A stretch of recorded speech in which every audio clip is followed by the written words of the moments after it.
నమస్కారం. నేను మీ రవికిరణ్ శర్మ, వేలూరి.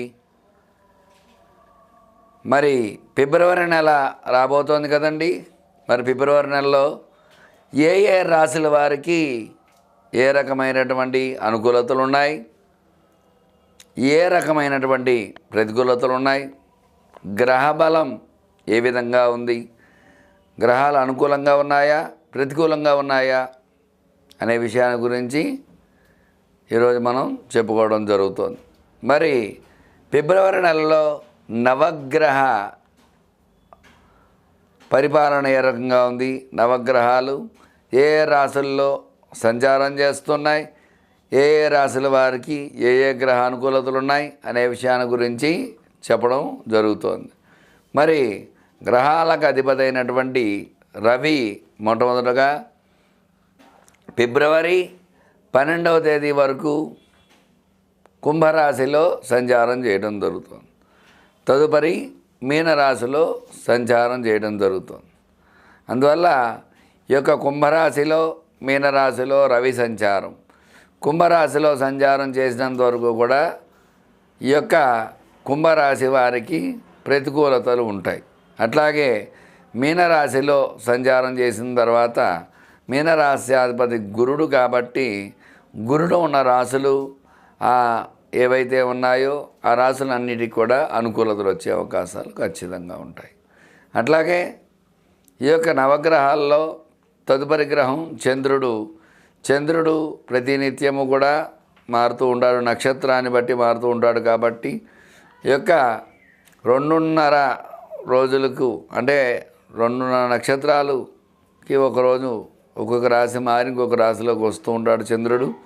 అందువల్ల ఆ చంద్రుడు ఏ రోజున ఎలా ఉంటుందో అనే విషయాన్ని అప్పటికప్పుడే చెప్పుకోవాలి. కాబట్టి చంద్రానుకూలత సాధ్యమైనంత వరకు చంద్రుడు మనఃకారకుడు, చంద్రబలం అది ఉంటుంది. చంద్రుడు ఏ గ్రహంతో కలిస్తే ఆ ఫలితాన్ని ఇస్తూ ఉంటాడు. శుభగ్రహంతో కలిస్తే శుభ ఫలితాలు, పాపగ్రహంతో కలిస్తే పాప ఫలితాలు వచ్చే అవకాశాలు ఉంటాయి. అలాగే తరువాతి గ్రహం కుజుడు.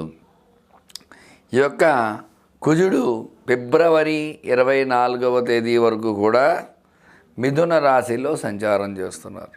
తదుపరి కర్కాటక రాశిలో సంచారం చేయడం జరుగుతుంది. మరి కుజుడు అనుకూలత బట్టే వ్యాపారము, అలాగే వ్యాపార అనుకూలత, రుణ బాధలు, రుణ సమస్యలు, ధన సమస్యలు, వివాహ సమస్యలు, సంతాన సమస్యలు ఇవన్నీ కూడా కుజుడు ప్రధానంగా ఉంటాడు. కాబట్టి ఈ కుజుడు ఈ యొక్క మిథునంలో సంచారం చేయడం జరుగుతుంది ఫిబ్రవరి నెలలో. మిథున రాశ్యాధిపతి బుధుడు కాబట్టి ఈ యొక్క కుజ అనుకూలత ఉన్న రాశులను బట్టి ఆ రాశి బలాన్ని బట్టి ఖచ్చితంగా మనకు తెలియటం జరుగుతుంది. తదుపరి గ్రహం బుధుడు. బుద్ధి కర్మానుసారిణి, మన బుద్ధిని బట్టి మన కర్మ అనేది జరుగుతూ ఉంటుంది. కాబట్టి ఈ యొక్క బుధుడు 13 వరకు కుంభంలో, తదుపరి మీనంలో ప్రవేశిస్తున్నాడు. మరి కుంభంలో ప్రవేశించినప్పుడు శనికి బుధుడు శత్రువు అయితే కాదు, మిత్రుడే. కాబట్టి ఆ యొక్క బుధ సంచారం శని క్షేత్రంలో సంచారం చేసినప్పటికీ కూడా బుధ సంచారం అనుకూలంగా ఉంటుంది. అలాగే తదుపరి మీనంలో అనుకూలంగా ఉంటుంది. ఎందుకంటే గురుడికి కూడా బుధుడు సముడే తప్ప శత్రువు అయితే కాదు. అందువల్ల యొక్క బుధ అనుకూలత అనేది ఈ నెలలో ఉంటుందన్నమాట అన్ని రాశుల వారికి. తదుపరి గురుడు ఆ బృహస్పతి సంచారం వృషభంలో సంచారం చేయడం జరుగుతుంది. మరి వృషభ రాశ్యాధిపతి శుక్రుడు, అంటే శుక్రక్షేత్రంలో గురు సంచారం చేయడం జరుగుతుంది. ఈ గురు సంచారం చేయడం వల్ల గురు అనుకూలత అనేది ఖచ్చితంగా ఏర్పడటం జరుగుతుంది. ఎందుకంటే ఫైనాన్స్గా చూసుకున్నట్లయితే శుక్రుడు అధిపతి. మరి విద్య, ఉద్యోగం ఇట్లాంటి వాటికి చూసుకున్నట్టు గురుడు అధిపతి. అటువంటి గురుడు శుక్రక్షేత్రంలో పడటం వల్ల అటు ఉద్యోగము మరియు ఈ యొక్క విశేషమైనటువంటి ధనం ఈ రెండు కూడా గురు బలం వల్ల వస్తూ ఉంటాయి. మరి తదుపరి శుక్రుడు మీనంలో సంచారం చేయడం జరుగుతుంది. మరి మీనరాశ్యాధిపతి గురుడు. మరి అదే మీనంలో రాహు సంచారం చేయడం జరుగుతుంది. అంటే శుక్ర రాహువులు కలయిక వల్ల కొంచెం ఇబ్బందులు వస్తూ ఉంటాయి. దంపతుల్లో అన్యోన్యత లోపించడం అట్లాంటివి చిన్న చిన్న సమస్యలు అవి కొన్ని రాశుల వారికి వచ్చే అవకాశాలు ఉన్నాయి.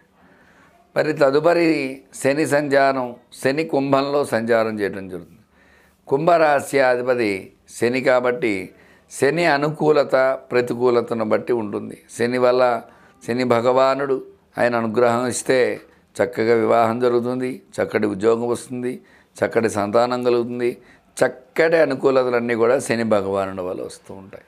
మరి ఆయన ప్రతికూలిస్తే అనారోగ్యం వస్తుంది, వివాహం సరిగ్గా సెట్టు కాదు, డబ్బు ఎలా వస్తే అలా ఖర్చు అవుతూ ఉంటుంది. ఇట్లాంటి సమస్యలన్నీ శని భగవానుడు వల్ల వస్తాయి. ఈయన కుంభంలో సంచారం చేస్తున్నారు ఈ నెలలో. తదుపరి రాహు సంచారం, రాహు మీనంలో సంచారం చేస్తున్నారు. రాహు భగవానుడు అంటే సర్పకారకుడు, రాహుకేతువులు. రాహు వల్ల చక్కటి అనుకూలతలు ఉన్నాయి, చక్కటి ప్రతికూలతలు ఉన్నాయి. రాహు వల్ల దృష్టి దోషాలు, నరదృష్టి, నరఘోష ఇలాంటివన్నీ వస్తూ ఉంటాయి. అట్లాగే రాహు దృష్టి దోషాలు అంటే కళ్ళకు సంబంధించి వ్యాధులు, అలాగే నరాలకు సంబంధించి వ్యాధులు ఇట్లాంటివన్నీ రాహు వల్ల వస్తూ ఉంటాయి. తర్వాత కేతువు జ్ఞానకారకుడు, కన్యలో సంచారం చేయడం జరుగుతుంది. ఈ కేతు సంచారం వల్ల కన్యామిథునయో బుధ అన్నారు. అంటే బుధుడు అధిపతి. బుధవారానికి అధిపతి ఎవరండి? విష్ణుమూర్తి, గణపతి, అయ్యప్ప స్వామి ఇట్లా విశేషంగా చాలామంది ఉన్నారు. మరి అటువంటి బుధవారానికి అధిపతి అయిన బుధుడు అనుకూలంగా ఉన్నటువంటి కన్యలో, ఈ యొక్క కేతువు కన్యలో సంచారం చేయడం వల్ల కొంతమందికి అనుకూలతలు, కొంతమందికి ప్రతికూలతలు. ఇట్లా ఈ నవగ్రహ పాలన అనేది ఫిబ్రవరి నెలలో ఈ రకంగా ఉండబోతోంది. అందువల్ల వీరి యొక్క స్థితిగతులను బట్టి శత్రువు అయితే రాస్యాధిపతి ప్రతికూలతలు, రాస్యాధిపతి మిత్రుడైతే అనుకూలతలు, ఇట్లా మనకి అనుకూలత ప్రతికూలత అనేది వస్తూ ఉంటుంది. కాబట్టి చక్కగా వాటిని బట్టి ఏ రాశి వారికి ఏ రకంగా ఉండబోతోంది అనే విషయాన్ని వివరంగా చెప్పడం జరుగుతోంది. కుంభరాశి వారికి ఫిబ్రవరి నెలలో ఏ విధంగా ఉండబోతోంది, ఎలాంటి అనుకూలతలు ఉన్నాయి, ఎలాంటి ప్రతికూలతలు ఉన్నాయనే విషయాన్ని గురించి మీకు చెప్పడం జరుగుతుంది. కుంభరాశి అధిపతి శని జన్మస్థానంలో ఉన్నాడు. ఏలినాడు శని ప్రభావం ఉంటుంది. తద్వారా ఇబ్బందులు అవి ఎక్కువగా ఉంటాయి. జన్మ శని వల్ల శని భగవానుడు స్వక్షేత్రంలో ఉన్నప్పటికీ కూడా కొన్ని ఇబ్బందులు అయితే ఖచ్చితంగా ఉన్నాయి. అందువల్ల ఈ యొక్క కుంభరాశి వారికి ప్రతికూలతలు ఎక్కువగా ఉన్నాయి. ఆచితూచి అడుగు వేయాలి. వివాహ ప్రయత్నాలు చేసేవారికి వివాహ ప్రయత్నాలు సఫలీకృతం కావు. అందువల్ల వాళ్ళు ఏం చేస్తే బాగుంటుంది, ఎలాంటి పరిహారం చేసుకోవాలనే విషయాన్ని చెప్పడం జరుగుతుంది. సంతాన ప్రయత్నాలు చేసేవారికి కూడా సంతాన అనుకూలత తక్కువగా ఉంటుంది. అలాగే ఉద్యోగ ప్రయత్నాలు చేసేవారికి ఉద్యోగ ప్రయత్నాలు కూడా ఒక 40% వరకు అవకాశాలు ఉన్నాయి. 60% ప్రతికూలతలే ఉన్నాయి. ఉద్యోగ ప్రయత్నాలు సఫలీకృతం కావు. ఉద్యోగంలో ఉండే వాళ్ళకి ప్రమోషన్స్ వస్తాయని ఎదురు చూపుగానే ఉంటుంది తప్ప ఈ నెలలో కూడా ప్రమోషన్స్ వచ్చే అవకాశాలు చాలా చాలా తక్కువగా ఉంటాయి. ఉద్యోగ ప్రయత్నాలు సఫలీకృతం కావు. విద్యా పరంగా చూసుకున్నట్లయితే చదువుకునే పిల్లలకి జ్ఞాపక శక్తి కొంచెం మందగిస్తుంది. ఈయన పేరే మందుడు, రాస్యాధిపతి అయిన శని ఆ మందుడు అంటారు. కాబట్టి మందగించడం వల్ల కొంచెం ఆ బుద్ధి మందగించడం వల్ల పరీక్ష అనుకున్న రీతిలో పాస్ అవ్వకపోవడం అట్లాంటి ఇబ్బందులు వస్తూ ఉంటాయి. తగు జాగ్రత్తలు వహించాలి విద్య విషయంలో. అలాగే స్టాక్ మార్కెట్లో స్టాక్స్ పెట్టుబడులు పెట్టారా, మీ ధనం ఖాళీ అవుతుంది. చాలా జాగ్రత్త వహించాలి. ఆచితూచి ఏ స్టాక్స్పై పెట్టుబడి పెట్టాలి అనే విషయాన్ని ఆలోచించి పెట్టుబడి పెడితే మీకు లాభాలు వచ్చే అవకాశాలు ఉంటాయి.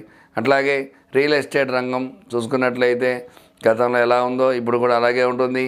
అభివృద్ధి అనేది చాలా తక్కువగా ఉంటుంది రియల్ ఎస్టేట్ రంగంలో. సినీ పరిశ్రమ హిట్ అవుతుంది అనుకుని తీసిన సినిమా కాస్త ఫ్లాప్ అయ్యే అవకాశాలు ఉంటాయి.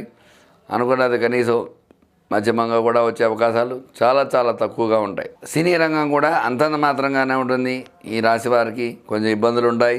అలాగే అప్పు చేసి సినిమా తీసిన వాళ్ళు చాలామంది ఉన్నారు. అటువంటి వాళ్ళకి రుణ బాధలు పెరిగిపోతూ ఉంటాయి. రుణ సమస్యలు కొంచెం ఎక్కువ అవుతాయి. తగు జాగ్రత్తలు వహిస్తూ ఉండాలి రుణ బాధ నుంచి. మొత్తం మీద ఈ రాశి వారికి చూసుకున్నట్లయితే ఎక్కువగా ప్రతికూల యోగాలే ఉన్నాయి అనుకూలతల కంటే కూడా. ఏ రంగం చూసినప్పటికీ కూడా ప్రతికూల యోగాలే ఉన్నాయి. ఎందువల్ల అంటే ఏలినాడు శని ప్రభావం ఎక్కువగా ఉండటం వల్ల. అందువల్ల మొత్తం మీద ఈ రాశి వారికి ఎలాంటి ఇబ్బందులు ఉన్నా వాటికి పరిష్కారం చక్కగా చెప్పడం జరుగుతుంది. శనికి విశేషంగా అభిషేకం చేసుకోవటము, నువ్వుల నూనెతో అభిషేకం చేయటము, అట్లాగే శనికి జపం చేయించుకోవడం, తర్పణ హోమం చేయించుకోవడం, ఇట్లాంటివి చేయడం ద్వారా ఆ శని బాధలు తొలగిపోతాయి. తద్వారా అనుకూలతలు వచ్చే అవకాశాలు ఉన్నాయి. అలాగే శనివారం వెంకటేశ్వర స్వామి గుడికి వెళ్ళి వెంకటేశ్వర స్వామి గుడిలో అర్చనా పూజ చేసుకోవడం, వెంకటేశ్వర స్వామికి తులసిమాల సమర్పించడం, ఇలాంటివి చేయడం ద్వారా అనుకూలతలు వచ్చే అవకాశాలు ఖచ్చితంగా ఉంటాయి. చూశారు కదండి, కుంభరాశి వారికి ఏ రకంగా ఉండబోతోంది ఈ నెలలో అనే విషయాన్ని వివరంగా చెప్పడం జరిగింది. ఎలాంటి పరిహారాలు చేసుకోవాలో కూడా వివరంగా చెప్పడం జరిగింది. చెప్పిన పరిహారం చేసుకుని ఈ యొక్క దైవ బలాన్ని చేకూర్చుకుని మీకు అనుకూలంగా మార్చుకుంటారని కోరుకుంటూ, మీకు ఎలాంటి సందేహాలున్నా స్క్రీన్ పైన నెంబర్ రోల్ అవుతూ ఉంటుంది. సమస్య మీది, పరిష్కారం నాది. మీ రవికిరణ్ శర్మ, వేలూరి. నమస్కారం.